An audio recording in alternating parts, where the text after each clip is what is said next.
Você já percebeu como seu corpo reage quando você se machuca ou pega uma infecção? Tudo começa com algo que chamamos de inflamação. Mas será que ela é mesmo sua inimiga? Nesse vídeo nós vamos mergulhar no universo da inflamação, entender como ela protege o nosso corpo, os perigos quando sai de controle e como identificar os sinais de alerta. Mas antes, uma curiosidade: você sabia que sem a inflamação você não sobreviveria a uma simples picada de mosquito? Mas quando ela persiste, ela pode causar graves doenças como diabetes e até mesmo câncer. Mas o que é a inflamação? A inflamação é como um serviço de emergência do corpo, projetado para proteger e reparar. Sempre que ocorre uma lesão ou infecção, o corpo dispara esse mecanismo para resolver o problema. Existem alguns tipos de inflamação, sendo elas a aguda e a crônica. A inflamação aguda é como um corte que você tem no dedo. A inflamação aguda ela é rápida, ela é eficaz e geralmente desaparece em poucos dias. Já a inflamação crônica é como se fosse um alarme de incêndio que não para de tocar, causando mais danos do que o problema inicial.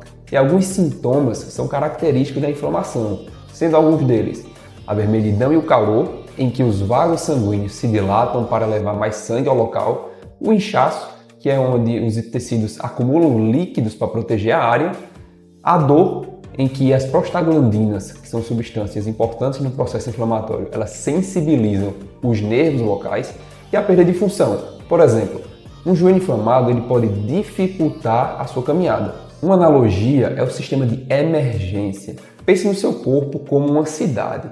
A inflamação é o corpo de bombeiros que apaga os incêndios e conserta os danos. Agora, como que funciona a inflamação?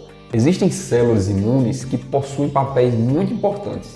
Os neutrófilos e os macrófagos são os primeiros a chegar na cena. Neutrófilos atacam os invasores, enquanto os macrófagos limpam os restos e liberam sinais para recrutar mais ajuda. Já as células conhecidas como células dendríticas, elas são como os repórteres, que capturam informações do inimigo e apresentam para o sistema imunológico decidir a estratégia. A inflamação pode ser dividida em algumas etapas, sendo elas o reconhecimento, o recrutamento e a resolução. Na etapa de reconhecimento, as células sentinelas identificam padrões moleculares associados ao dano, que são os dumps, ou ao patógeno, que são os pumps. Já na etapa de recrutamento, os vasos sanguíneos liberam neutrófilos e monócitos no local, ajudando na limpeza e na defesa.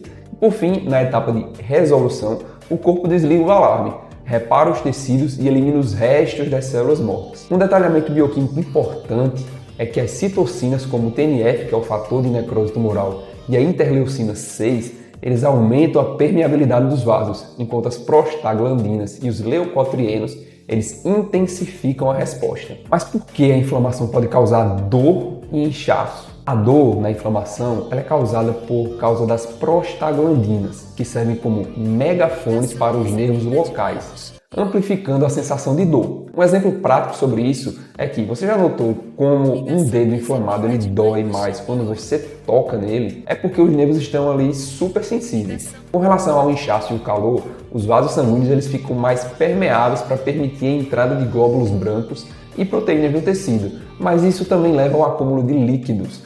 É como abrir um hidratante para apagar um fogo. Parte da água pode alagar a rua, mas é necessário para combater o incêndio. Agora, uma outra curiosidade. Você sabia que a febre que acompanha a inflamação ela é uma tentativa do corpo de cozinhar os invasores e impedir a sua replicação? Isso é extremamente importante saber. Vamos falar agora um pouco sobre a inflamação crônica e os seus riscos. E quais seriam algumas causas desse tipo de inflamação?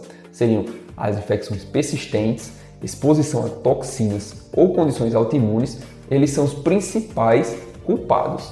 Agora, alguns exemplos de doenças crônicas ligadas à inflamação seriam a artrite reumatoide, em que o sistema imunológico ataca as próprias articulações, causando dor e rigidez, a diabetes tipo 2, onde a inflamação crônica nos tecidos dificulta a ação da insulina, e por fim, o câncer, em que as inflamações crônicas podem alterar o DNA das células, aumentando o risco de tumores. Uma mensagem importante é que a inflamação ela é uma resposta natural, mas ela precisa ser controlada para evitar danos ao longo prazo. Bom, resumindo, a inflamação é um mecanismo essencial para a nossa sobrevivência, mas quando ela está desregulada, ela pode ser perigosa. Você já teve algum problema relacionado à inflamação? Deixe sua história aqui nos comentários. E se esse conteúdo foi útil, inscreva-se no canal, curta o vídeo e compartilhe com quem precisa entender um pouco mais sobre saúde, né? E se você possui alguma dúvida também sobre o que é anemia, eu vou deixar aqui no card desse vídeo para que você possa assistir e entender também de uma forma muito simples e prática sobre essa doença. Muito obrigado!